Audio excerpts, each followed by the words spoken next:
If you're listening to this recording, it means I'm dead already. Oh, wait a second. Oh, that's a different recording. Here's what's coming up on the Nice Guys today. Tim, you hit it on the head. I think it's the dynamic between you and Michelle. She definitely throws things in to try to annoy you. And she's got a bit of a fifth grade sense of humor, too, which is always fun. Oh, it's like being married to a 12-year-old boy, which sounds extraordinarily horrible in almost every way. But yes, she has that sense of humor, and it works. Well, off the top of my head, I'd say you're looking at a Boski, a Jim Brown, a Miss Daisy, two Jethros, and a Leon Spinks, not to mention the biggest Ella Fitzgerald ever. And, of course, you'll need the Nice Guys on business. You look down, they know you're lying. And up, they know you don't know the truth. Don't use 7 words when 4 will do. Don't shift your weight.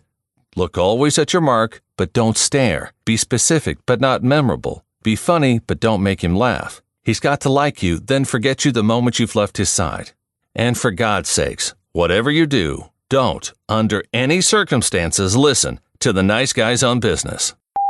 I don't know how to put this, but I'm kind of a big deal. People know me. I'm very important. I have many leather-bound books, and my apartment smells like the Nice Guys on business. Need an education on how to grow your business? The Nice Guys are here to help. Learn about great customer service, networking, and how just being nice can help you prosper. Now, here are your hosts, Doug Sandler and Strickland Bonner. Funkin' fans, ladies and gentlemen, welcome back. Welcome back. We have got a guest today that I'm a big fan of. My name is Strickland Bonner, by the way. Doug Sandler on the other side of the microphone. This is the Wednesday show, isn't it? This is Wednesday. Is that what I just said? I love Wednesday? it. Midweek. I love midweek and talking about Vegas. Yeah. Oh, baby, Vegas. So how did you initially discover Tim Dresen and his podcast? What is it? Five Hundy by Midnight? Yeah, so our guest is Tim Dresen, who hosts with his wife, Michelle, the Five Hundy by Midnight podcast, which is all about Vegas. And the quote there is there's a movie called Rounders that Vince Vaughn, who actually has since gone on to direct Iron Man and one of the Avengers movies, I think, and The Jungle Book. This was his first movie that he ever directed. And it was like low budget indie that he did on his own. And there's a line in the movie where they're going to Vegas and he's like, his friend is like, hey, so you know, you think we're going to do okay? And what did he say? Oh shit, I've forgotten the line now. He says, Strickland forgetting a movie quote? What's I up know, with you? right? Well, I forget the setup line because I hear the main line so much. And he's like, so we're going to Vegas, man. Do you think we can win? He's like, man, win. We're going to be up 5 Hundy by midnight. Oh, and that's how he came line. up with. So that's how he came up with the show, with the podcast show title. Exactly. And if Tim actually listens to this, I'm embarrassed that I can't remember the setup line before we're going to be up 5 Hundy by midnight. Strick, all I got to do is refer to the other 800 movies that you've made reference to in the last what, maybe month. Yeah, fair enough. Yeah, Okay. and I give you props, man. You got most of it. And as I was driving in the car with Danielle last week, we were playing we go through the 60s, 70s, 80s, 90s, and 2000 stations on XM. Oh yeah. And we always do the name that tune, and she's much younger than I am, so I always get the 70s and 80s. But for some reason, she does get the 40s and 50s. I get 60s, 70s, and 80s, and she kills me on the 90s. But I'm interested in playing that game with you in movie quotes, with not me, but you versus somebody else that's in our audience. You know what? That would require we could do you and me with music. That'd be good. We need to do our live episode at a bar somewhere, and we could do that like with the bar music, right? Like who could name the song coming on the music quicker? And we could do it like while we're doing the show, right? So we'll be talking in the background. Like, right, in one ear we'll both be kind of listening for the next song and like hit a buzzer to buzz. We should talk about that on the Tuesday or Thursday show. This is our interview with Tim. Tim also wrote a book called The Outsider's Guide to Las Vegas. By the way, he's been doing the show, his podcast, for over 10 years now. They're on episode 600 or something. 10 years he's been podcasting? Oh, yeah. Oh, it's crazy. And it's really funny. I think I've mentioned this, but it was probably like 100 episodes ago. When I first discovered this podcast, I'm like searching for Vegas podcasts and I hear this. And the first episode is like the one I listened to is close to an hour long, right? Mm-hmm. And I'm listening. I'm like, get to the fucking point. God, they talk so long and they never really, and you know what? By the second episode, I'm like, you know what? I really like them. They're really fun. And I've been totally hooked ever since. Probably very much like us in that we really never get to the point. Do we ever get to the point? Do we ever get to the point? It's the show that never does. It's true. I have to believe that when people first listen, they're like, who the fuck are these guys? And why do people listen? And then hopefully if they listen for a second episode, they're like, they're not so fucking bad. Well, apparently it is working because in the month of June we had 92,000 downloads. The month of July we're on pace to do the same thing. Strick, we have a new goal. I meant to tell you this. I meant to share this with you. The new goal in 100 days. In 100 days, we will be at 1 million downloads. Wow, that's crazy because we crossed 700,000 already, right? We're well over 700,000, and we are well on our way to 1 million. And at the pace that we're on right now, it is a little bit of a stretch to think that in 100 days we can be at 1 million, but I think we should set this little reach goal here because based upon the numbers, if we just do what we're doing right now, and it has never played out that way, we've always exceeded that. Based upon what we're doing right now, we will be there by the end of December. When I thought originally it was going to be like February or March. Right, because we said by the end of the year we wanted to be at 1 million dollars. Yeah, now by the end of the year, but now I'm going to revise that. I say in 100 days. It's a great goal to try to hit, and I think that's something that's good promo for us. 100 days, 1 million downloads. Funkin' fans, here's how you help us do that. Just get on Overcast. Right now, we know that 90-some% of you are listening. I got more updates on that stuff later, but 90-some% of you are listening on Overcast. If you just hit the little recommend button, that will keep us in the top 5 on overall podcasts on Overcast. We are still number 1 in the business category. Chasing behind us, you know who it is, don't you? Who is it, Tim? Tim Ferriss. And Tim, no, not Tim Ferriss. Fargo. No, not Tim Fargo, Tim Ferriss. Tim Ferriss. And now we have new competition in the overall category. You know who that is? Lou Jordan Diamond? Harbinger, The Art of Charm. Oh, wow. Okay. We're in good company. There's only one problem with the whole 100-day goal. What is it? We need to be able to count to 100 to figure out what day it is. That's very true. I don't know if we can handle that. Maybe Anna could take care of that for us, or Mar. We're just not smart enough to do that. I'm fairly sure that that's what's going to happen. Anyway, so take a moment, hit the recommend button on Overcast. Please do that. If you're listening on iTunes, that one person, I don't know who you are. don't you just Mar. do whatever you want. No, Mar. I want you to stay. Mar listens on. Mar iTunes. does listen on iTunes, but she also does have the Overcast app just to help it. Yeah, just to hit the recommend button. I love that. Also, if you have not yet looked at all of our reward levels, we have a whole bunch of fun rewards and bonus material on Patreon, patreon.com/nice guys. For a little as $1 a month, you can help support the show, and we so very much appreciate it. Okay, so we're sorry for digging on you so much yesterday in the show about how you're not involved and not, but if you want to fight against that, then reach out to us and prove us wrong. I guess the point is, if you're listening to the show and you've never contributed at all, not just from a financial support, but you've never reached out, you've never called, you've never joined any of the Slack group, you haven't tweet something, anything. If you haven't done anything, you know what? We love you. We're embracing you. We are now beginning to understand your psyche. Yeah. Oh my gosh! So I know we're going to talk about this more tomorrow, but there was a great movie that I saw. It was actually a documentary. We'll get into that tomorrow. It was about this prison thing. I don't think you gave that to me on the topic list, though. No, I didn't. Sorry. Great. So we're barely starting. We haven't even got to the episode yet, and you're already adding to the topic list. We're already you want to tell me now rails. so you don't forget? Well, it's actually a new record. We're off the rails tomorrow. We haven't even started yet today. All right, so share a little bit more information about Tim Dresen, and then let's get to the interview with him. 5 Hundy by Midnight is the website and the podcast, and his book is The Outsider's Guide to Las Vegas, which you can find both links on our show notes, which I know you all don't read, but hey, maybe you'll check it out this time, along with the Amazon link to help us out. And it's just he's a good guy. He's funny.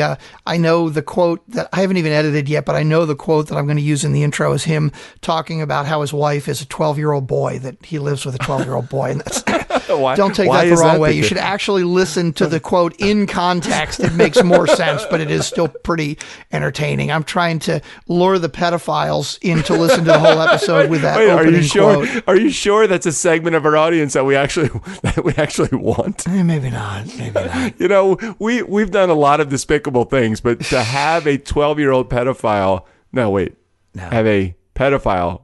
Wait, maybe hold we on. should just get to the interview before we dig ourselves a deeper hole here. Yeah, I'm not sure that Tim would appreciate being mentioned in the same breath as, what we It was just his talked quote. about. He said it. Oh, okay. All right. Well, let's get to the interview. Tim Dresen. We are the Nice Guys on Business podcast. Proud to be affiliated with a whole bunch of people. That's pretty much it. Let's do it right here. Let's go. So I'm pretty sure if Strick was given an opportunity to co-host another show, it probably would be Five Hundy by Midnight. Strick can't seem to find or to seem to get his nose much further up Tim Dresen's butt. But so we're here today to set the record straight. Tim is here to share his story and his passion about Vegas, all the while being ultra careful not to encourage Strick to throw it all away and move to Vegas. Strick, would you move to Vegas to do a show? Probably not. I just couldn't live there. I like to go visit. I couldn't live there. I mean, he could take your gig, given another $10 hand. What the hell? I don't even. Wait, Strick, did you write all this shit? Wait, this part you wrote. I'm like reading my intro and I'm thinking, I didn't say this. Strickland, did you change my introduction?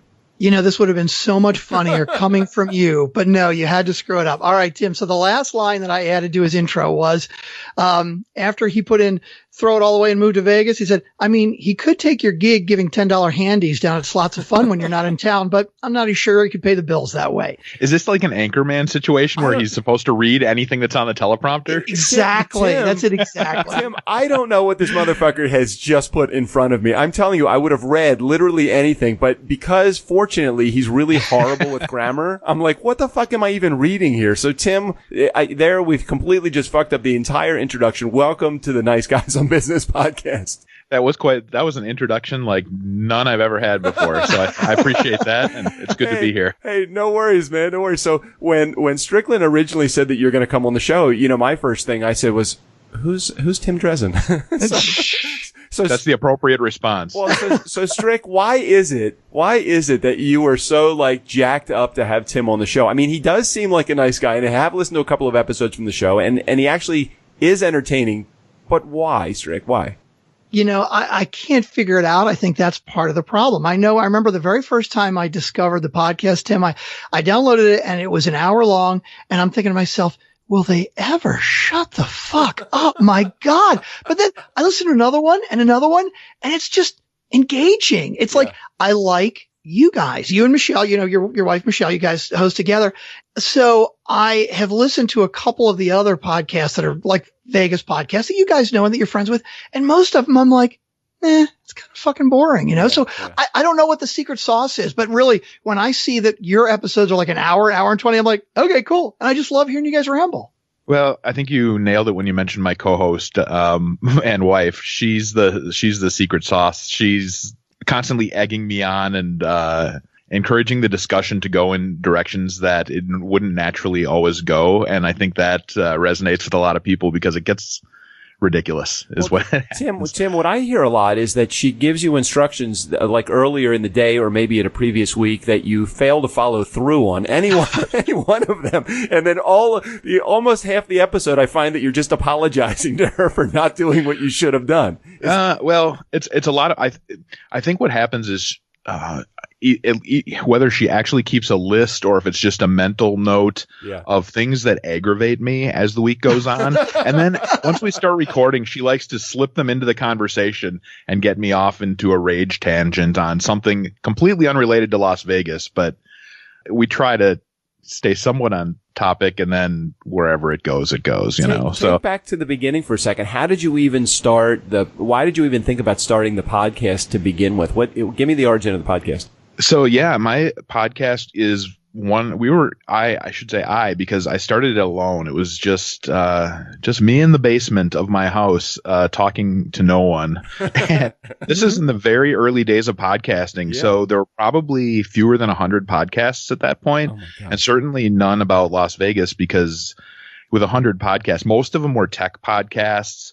There were a couple music podcasts and a couple sort of general interest kind of things.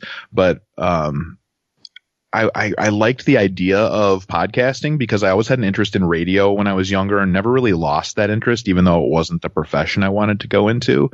So I heard this, I started listening to these things and I'm like, wow, that's kind of cool. It might be interesting to try that. And the one topic that I knew I could talk about endlessly is Las Vegas, because that's my escape from reality. I actually live in the Twin Cities in Minneapolis area, and that's my escape from home. It's my escape from reality. When I'm not there on vacation, I'm planning my next trip. I'm constantly reading up. So it's this obsession. Strickland, and it's Tim is you. That's exactly, Yeah, I know. That is exactly all Strickland talks about is the next time he's going to Las Vegas and what he's doing in Las Vegas and the fun that he has, the shows that he's going to see, the casinos that he's going to visit. He knows ad nauseum about the casinos and who made the casinos and what the rooms look like at the casino. It's fucking nauseating, Tim. Well, hey, so that's the thing. There are 2 locations I've discovered that have this audience of obsessive people who think it, dream it, live it all the time. And it's Disney, any of the Disney things, and Las Vegas. And that's why if you look at travel podcasts, you'll see, general interest travel stuff and a couple about Hawaii. Then you'll see a handful about Las Vegas and a ton about Disney. And that's why there's an audience, because there are people who are really passionate about it. And And Strick fucking hates Disney. So I don't hate Disney. Disney's okay. I don't hate Disney. I don't have an interest in it either. So right. So Strick. So is this what attracted you to the show, or was that kind of, because it sounds like from what I'm gathering about the show, and you're a much bigger fan of the show and listened to many more of the episodes than I have. But it seems like maybe some of the information is about Vegas, but it's almost more like you're attracted to the personality type of Tim and Michelle. Is that right? Well, Doug, when we talk about, hey, what is it that makes people listen to us? And I always push to you. It's like people listen because they like us, or they stop listening because they don't like us. And, every time I hear 500 by Midnight, or I try to listen to another podcast, it resonates with me that much more because, Tim, with your and Michelle's podcast, it was probably just one of the first ones I happened to find like 2 years ago when we started podcasting. I'm guessing like, hey, maybe I should listen to some others and figure out how to do this thing, right? And of course I love Vegas, so I stumbled on yours. I'm like, hey, that's really cool. And then I listened to others and it's like the information is kind of the same, but it's like, I don't know, the guys are boring or annoying, or God, there's one, I don't want to call them out, but I think it's one of the ones that you guys know where through the entire episode, they have background noise of like slot machines, right? So it sounds like they're recording their podcast fucking nuts in a casino. Yeah. And it's just like, oh my God. I'm like, just stop this shit. It's so annoying. But so much of it is the personality. And I really think, Tim, you hit it on the head. I think it's the dynamic between you and Michelle. She definitely throws things in to try to annoy you. And she's got a bit of a 5th grade sense of humor too, which is always fun. Oh, it's like being married to a 12-year-old boy, which sounds extraordinarily horrible in almost every way. But yes, she has that sense of humor, and it works. Oh, it's hilarious. So Tim, it's perfect. I'm completely curious now. What do you do? What do you guys do for a living? What else do you do other than podcasting? Or maybe is that what you do? Sure. No, we're both in communications. She's in technical writing, and I am in marketing, editing, writing, that sort of things, mainly for trade associations. So this is your just way of getting your radio on. Yeah, pretty much. And it has turned into, for me, it has turned into a bit of a part-time thing, because it is monetized. We've had, found ways to make money off of it. So that has certainly helped keep the interest up and doing it long-term, which we're now over 12 years, I think. It's crazy. So it is crazy. I've never had a one a week hobby last. Yes. Typically every weekend we do one. That's crazy. Strick, help out here a little. Just ask a question or two that I know that would be like the deep, like Strick's got to know the behind the scenes thing, because I know you need to know more of this information, don't you? Like the deep Vegas stuff or the deep podcast stuff? No, the deep podcast stuff. Because I think, well, either way, you go either way that you want to. I'm curious about the podcasting side of things. You're probably curious about the Vegas side of things. I just like to see how this whole thing gets put together. Like, what came first, the interest and the complete just doing your thing, and then he said, hey, we actually could probably make some money off of this? Or did you go at this with the approach, at some point we're going to make money from this, and then that you finally were able to work into the equation? I never approached it thinking I'm going to get rich off of this. That was never a thought in my mind.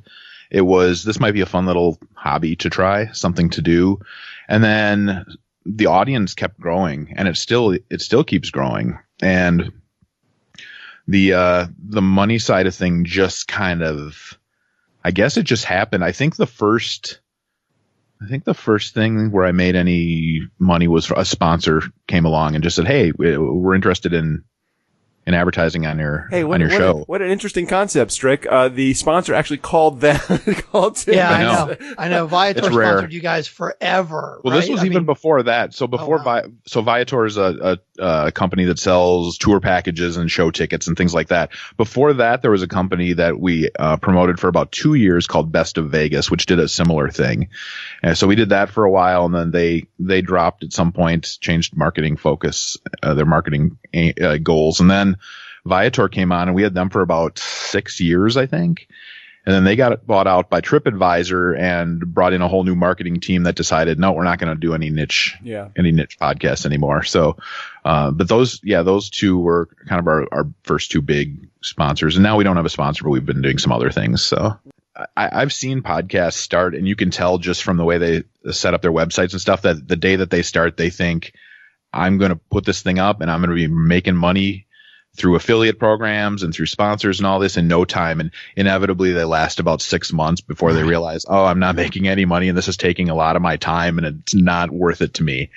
And so if you go into it with that approach that this is going to be a big money maker for me, you're probably going to be disappointed. Well, so, we've realized all those things that you just said, but 2.5 years later, we're still doing it for some stupid ass reason. We're just so you have an idea, Tim. We're about 400 and I don't know what episode number this is going to be, but we're about 400 episodes in, 2.5 years into our run. We get right now somewhere between 75 and 80,000 downloads a month, and we're just figuring it. We're just really starting to figure out like what our stride is, and I don't know how anybody can do it.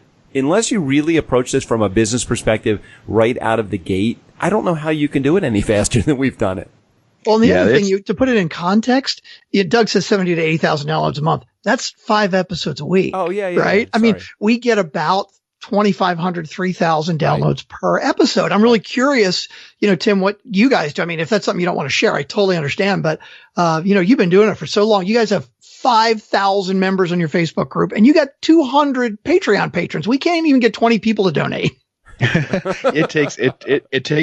Well, obviously, so it took a lot of time for me to build up an audience, and it did happen organically. I wasn't right going into, I know that there are ways to try to bring on guests who are going to attract new listeners and things like that. And we're not an interview show, so I never really did that. Yeah, Matt, Strick, that is all based upon not even being an interview show. Just imagine how much play we get from our guests that actually help us. If we didn't have guests, we would fucking be at like 50 downloads, and only because I have 12 cousins. It's you talked a little bit earlier about why people listen, and I do think it's 3 things. The one is the subject matter. Las Vegas brings people in because it's something they're interested in, and that's what gets them to start listening. I think they want the Vegas content. Number 2, I think, is for whatever reason, and it baffles my mind on a weekly basis, they like us. I don't know why, but they enjoy the interplay between us and whatever. They find us enjoyable. And then number 3, I think, is the honesty. I've made it a point from the start to it's our opinions on Las Vegas are many times jaded. Many times we're not afraid to say, this is something new gets announced. This is going to be a disaster. It's not going to last a year. Right. And I think there's so much PR spin in Las Vegas media, and it's kind of a small town in a way. So a lot of the stuff coming out of the blogs and the entities that are located in Las Vegas is very much driven by the casinos and the hotels and the resorts, because everybody knows each other in communications. So the PR department churns this stuff out. They've got friends who are bloggers and stuff, and they will repeat it without any sort of analysis or questioning whether or not it's a good idea. Where all along we love to call bullshit on stuff. Right. It's like, and I think people appreciate that honesty. A couple of weeks ago, Robin Leach announced that they were getting rid of the Bellagio fountains and putting shops in. Well, it was because somebody put an April Fool's joke up about it, and a Las Vegas blogger picked it up, and Robin Leach took it as gospel. And I mean, it's ridiculous. I mean, you called that out immediately as soon as it was announced. You're like, this is so ridiculous. I'm Robin Leach, and this is complete bullshit.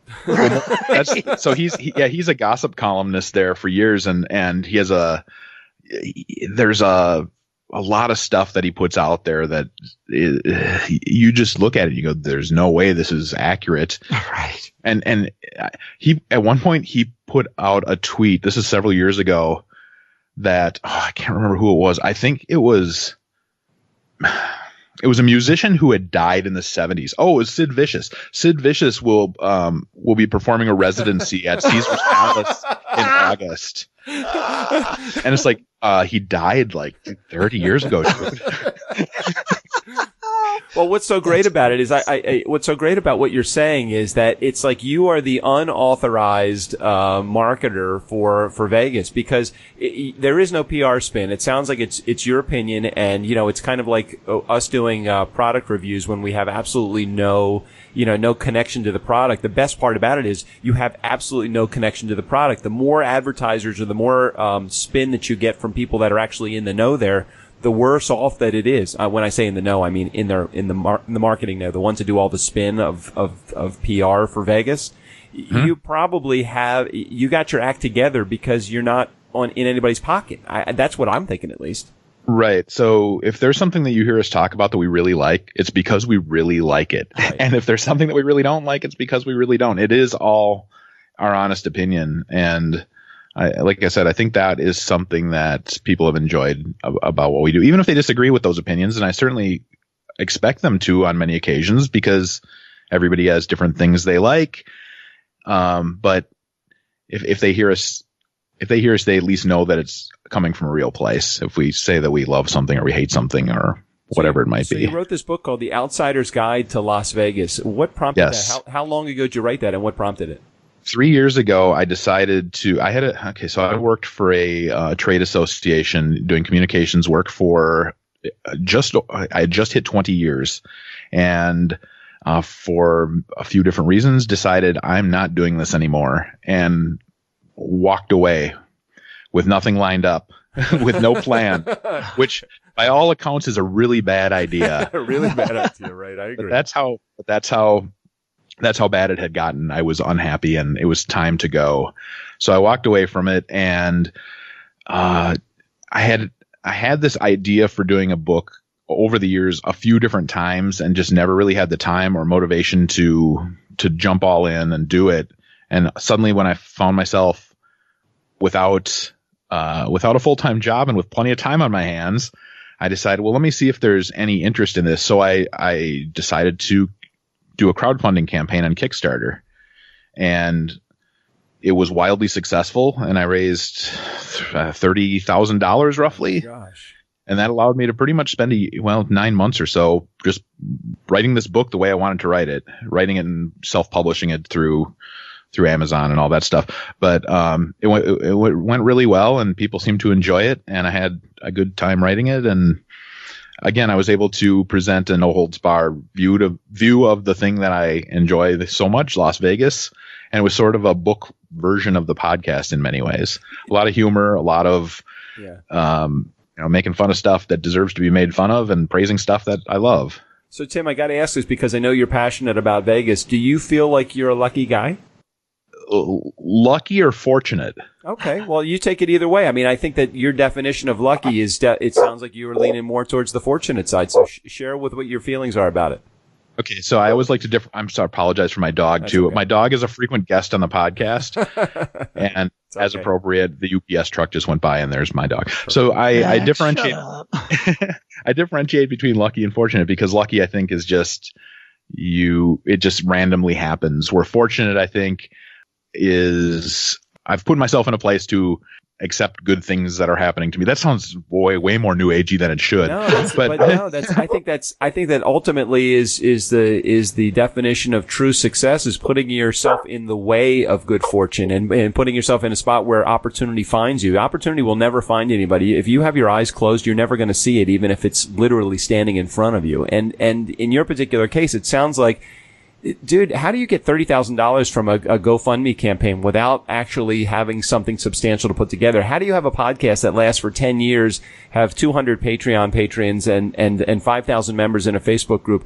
You've done something right, and it just doesn't seem like you would stumble onto that. There has to have been maybe not this is 1, 2, 3, 4, 5, 6, 7, 8 plan, but there had to be a plan in place to make this happen. And I feel like that's part of what has made you, quote unquote, my word lucky, your word fortunate. Same idea, right? My stupid dog. Don't worry. You just said that in in the exact way that I was thinking, in a much more eloquent fashion. So thank you for that. Yes, that is it. That is exactly it. I feel very fortunate that I was able to spend that much time working on a book, that we had the audience to encourage us to encourage me to do it, encourages my wife and I to continue doing the show.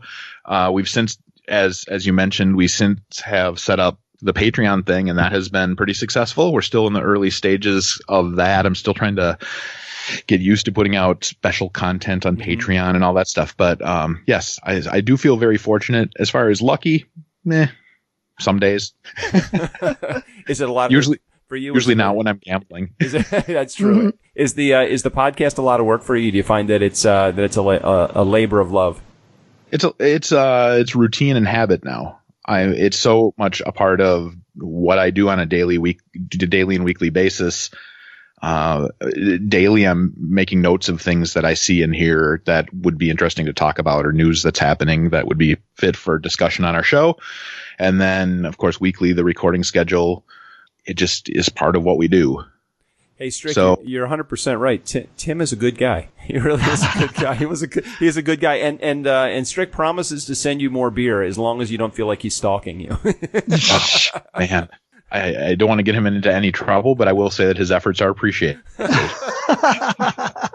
There's certain beer that we cannot get here that, yes, it's nice to have it available to me. Doug is leaving Monday for Vegas for this speaking gig, and so I decided to glom along at the very last minute. I got a last minute flight. I'm leaving Sunday, awesome. And so I didn't have time to get it Yingling and ship it out. So I just did a karma donation to apologize for the drunk calls that we are probably both going to make. Oh, bring it on. So you can get on your show next week. Yeah, bring it on. I love a good drunk. So that's one of the other things. Our show, after we do Las Vegas news and general stuff we want to talk about, we have the voicemail segment where we have this voicemail line and listeners can leave messages about things we've talked about, things that they've experienced that they like or don't like. And one of the things that happens periodically is people leave ridiculously drunken messages from Las Vegas, which I love because sometimes they make no sense. Sometimes people will call back and a couple weeks later and say, I had no idea I did that. And I'm really sorry. And I'm like, do not apologize. That was great. We appreciate it very much. Thank you very much. Hey, we have that too. Our line is 4242 DJ Doug. Nobody ends up calling it though.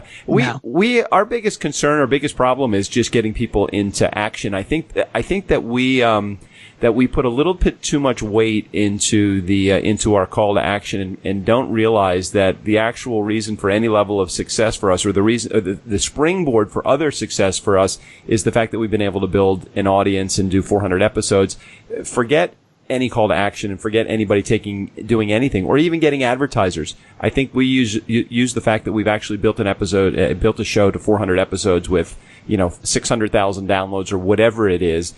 That alone enough is more than 99.9% of the podcasts that are out there. So to a degree that we feel that's our definition of success for us. That's huge. I don't listen to other Las Vegas podcasts for a variety of reasons, mainly because I don't want to take on their opinions. Yeah. But also I don't want to get irritated when I feel like they're taking what we've done and doing a bad version of it, which happens on occasion. Yes. And take it from me, they all suck anyway. So I appreciate that. But inevitably someone will let me know, oh, hey, have you listened to this podcast? And I'll say no, but I can almost guarantee that it will be gone within a year. Right. They just don't. It's hard to stick with things like this. So it's very much an accomplishment just to stay with it, especially as you're building up. And sometimes it's like, why am I putting all this time into it? Ultimately, you have to really enjoy doing it. Yeah.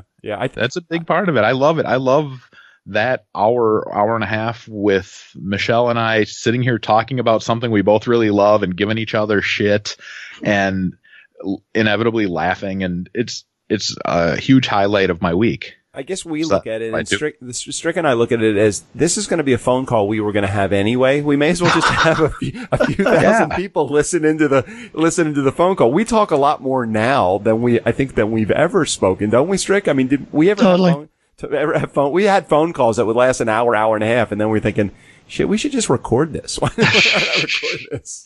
Yeah, something like that. Like that. You know what? It kind of works, when that to a degree, it is like people listening in on a dinner conversation we're having.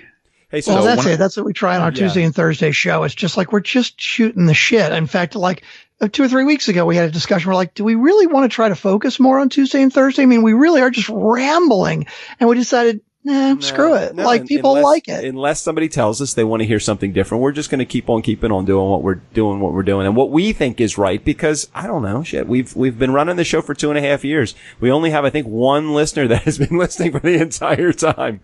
So we're just keep it rolling. You have to kind of follow your heart on these things too, because I find every once in a while you'll get a comment, at least I will get a comment from somebody saying, I really hate this, or I really like this.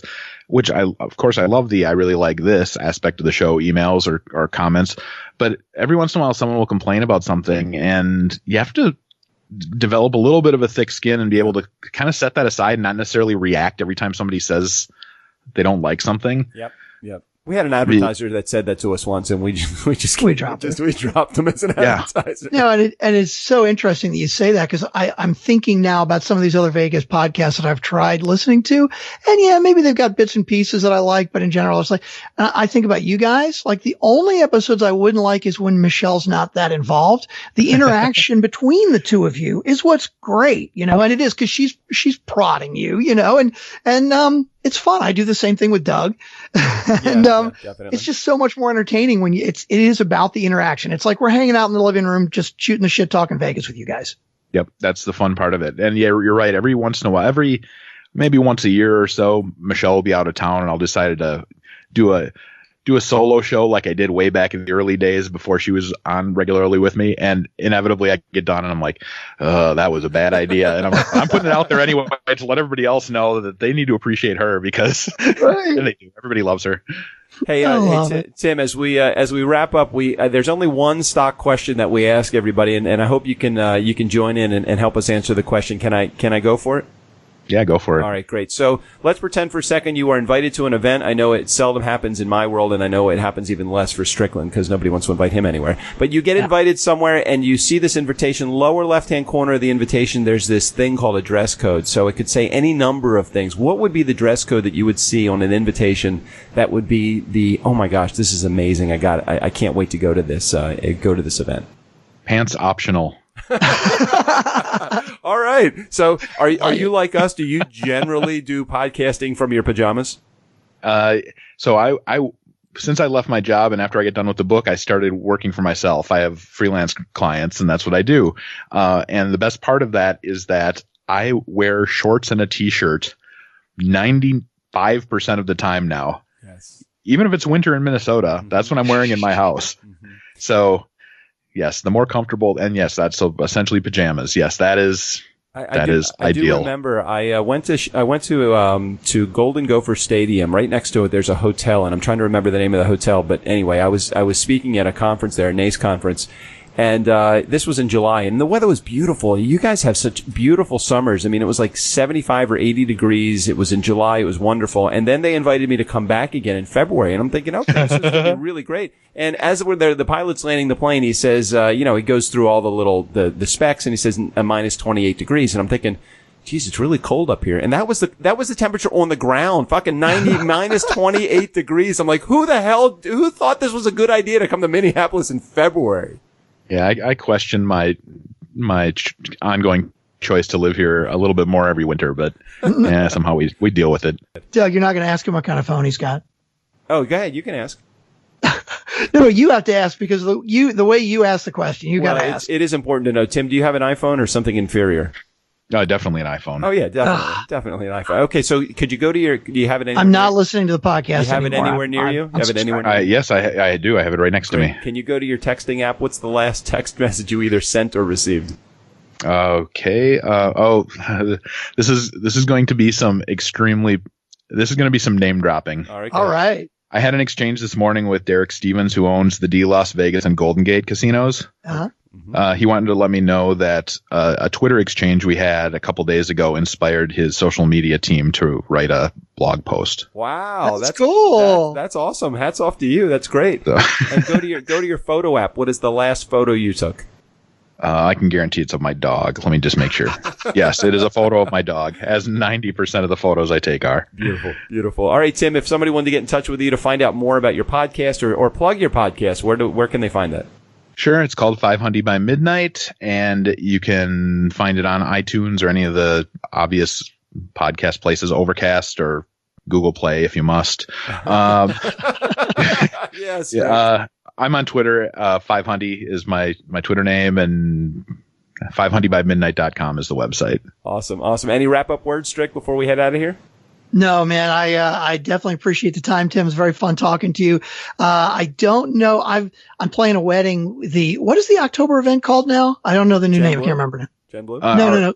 Your event, Tim. Yeah, so we do a live event in Las Vegas where we do the show in front of an audience, and that is now called the Vegas Nerd Society presents the Summit. Right, the Summit. That's it. So, yep. Doug, that is actually the weekend before the Gen Blue conference, which we may or may not be in Vegas. But I've got to play a wedding Saturday night. I might fly in and like get the tail end of it Sunday, but I'm just disappointed I can't come and hang out and meet you guys there. Yeah, one of these days we'll run into each other there. I'm sure it'll happen. Hey man, Tim, I appreciate your time and thank you so much for being on the show. I love the message, love what you're all about, and I love your dog too. So thanks for being here, man. This was a blast. Thanks so much for having me on. Hey, Nice Guy community, never underestimate the power of nice. Again, special thanks to Tim Dresen and also to Strickland Bonner for being on the show today. Holy shit, Strickland, way to be here. Making a guest appearance on the interview day. Yes. Hey, Strick, why don't you do the final honors here? Steve O'Brien, take us out of here. For the Nice Guys on Business, and in accordance with my court-mandated community service, I'm Steve O'Brien. Only 27 more voiceovers to go, and then maybe they'll let me leave the state and take this ankle bracelet off.